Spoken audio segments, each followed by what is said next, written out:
Okay, another fellow Ford tech messaged about an hour ago. Sorry I haven't been responding so fast. I've been trying to get a lot of big jobs done, trying to get ahead of schedule.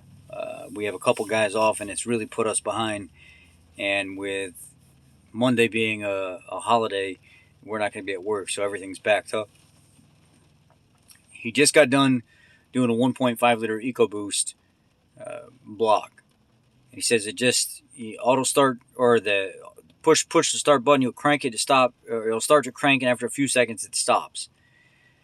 There might be some messages displayed on the screen and stuff like that. Here's what I ran into with this early on when I've done so many of these.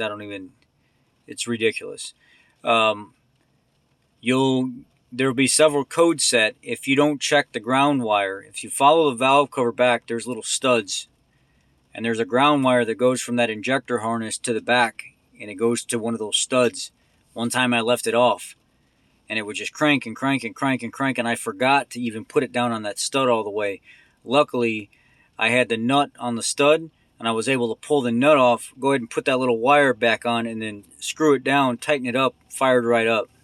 Another time, there's a ground wire on some of the models that are on, if you're looking at the pulley side, and the harness goes down, where the pulleys are, the front cover of the engine, on the back of the block, right above where that timing mark is, that timing peg where you time the engine, there's a ground stud right there as well on some of them. It's like a 13 millimeter stud nut kind of deal.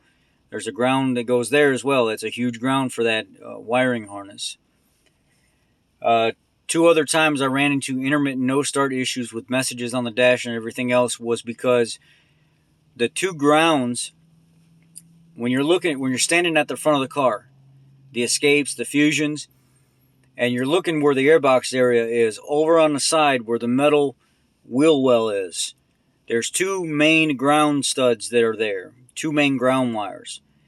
And I reached down there and I grabbed that wire, and it felt tight, but it wasn't good enough. I actually had to back that stud back out, clean off the contact area, and then screw it back in. But when I went to go back that stud out, I noticed that there was some debris and stuff that actually fell out from underneath that, and that's what was stopping me from making contact. So there's two ground wires there as well.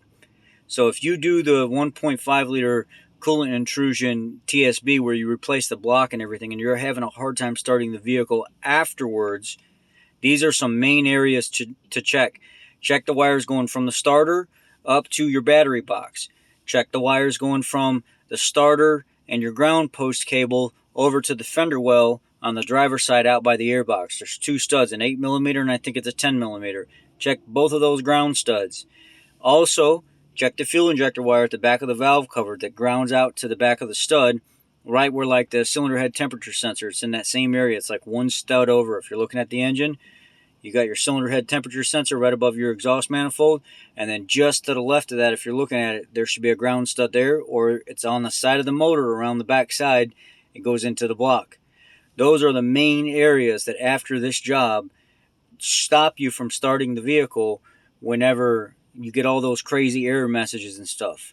I'm sorry I had to respond this way. It's just easier. So any other technician that runs into this problem, I've done so many of these motors, it's unreal.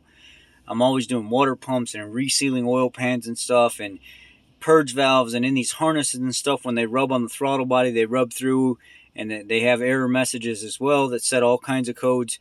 So this is where I would go first. Let me know if you still need help. Thank you.